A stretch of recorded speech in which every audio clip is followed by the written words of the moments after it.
السلام علیکم ورحمۃ اللہ وبرکاتہ۔ آ، ایک چیز تو یہ عرض کرنی ہے کہ شروع میں جو پہلی قسط میں نے عرض کیا تھا کہ جب وہ شام فتح ہوگا اور شروع میں جو مجاہد اس کے امیر ہوگا وہ بہت نیک ہوگا، بعد میں عالمی حالات یا عالمی دباؤ کی وجہ سے وہ بک جائے گا، اور پھر جب حضرت مہدی علیہ السلام ظاہر ہوں گے تو یہاں سے ایک لشکر نکلے گا مسلمانوں کا جو آپ مہدی علیہ السلام کو قتل کرنے کے لیے۔ اس میں ایک چیز یہ رہ گئی تھی کہ وہ جو امیر ہوگا جو حضرت ابو سفیان رضی اللہ عنہ کی اولاد میں سے ہوگا، وہ آخری وقت میں اتنا یعنی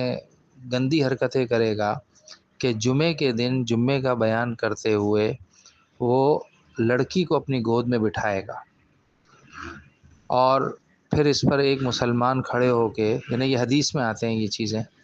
کہ اس سے کہے گا او بے شرم تو کیا کر رہا ہے، جو کرنا ہے اپنے گھر پہ جا کے کر، یہاں تو کیوں ایسا کر رہا ہے، تو اس پر وہ اس مسلمان کو قتل کر دے گا۔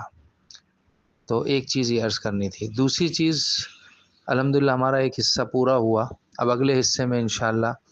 قیامت کیسے قائم ہوگی اس بارے میں جو احادیث آتی ہیں وہ عرض کروں گا انشاءاللہ۔ تو اب ہمیں کیا کرنا چاہیے؟ جو حالات ہمارے سامنے آ گئے، اللہ کا شکر ہے ہم اس دور میں چل رہے ہیں کہ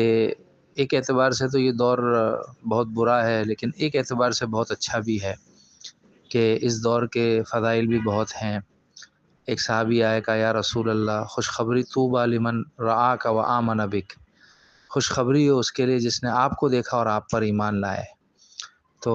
ماں کو اپنے کمزور بچے کی زیادہ فکر ہوتی ہے نا، تو حضور صلی اللہ علیہ وسلم کو بھی ہماری فکر تھی، اس لیے حضور صلی اللہ علیہ وسلم فرمایا طوبی 7 مرات لمن لم یرنی و آمن بی، کہ 7 مرتبہ خوشخبری اس کے لیے ہو جس نے مجھے نہیں دیکھا پھر بھی مجھ پر ایمان لایا۔ اس طرح بہت سارے فضائل ہیں۔ یہ دور ایسا ہے، مقابلے کا دور ہے، نفسا نفسی کا دور ہے، تو ہم اس میں کیا کر سکتے ہیں کہ چونکہ آگے چل کر امید افزا خبریں آنی ہیں، تو ہم اس میں 2-3 کام کر سکتے ہیں۔ جو اصل یہ ساری گزارشات کا مقصد ہے وہ یہی ہے کہ ہم اپنے کام پر کھڑے ہوں۔ ایک تو ہم نمازوں کا اہتمام کریں، خاص طور پہ فجر کی نماز کا۔ اپنی نئی نسل کی ہم فکر کریں کہ ہم ان کو ترغیب دے کے، انعامات مقرر کر کے، گھر میں فضائل اعمال کی تعلیم کر کے،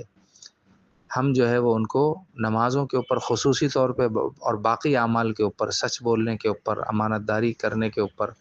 نگاہوں سے بچنے کے اوپر ہم اپنی نئی نسل کو تیار کریں۔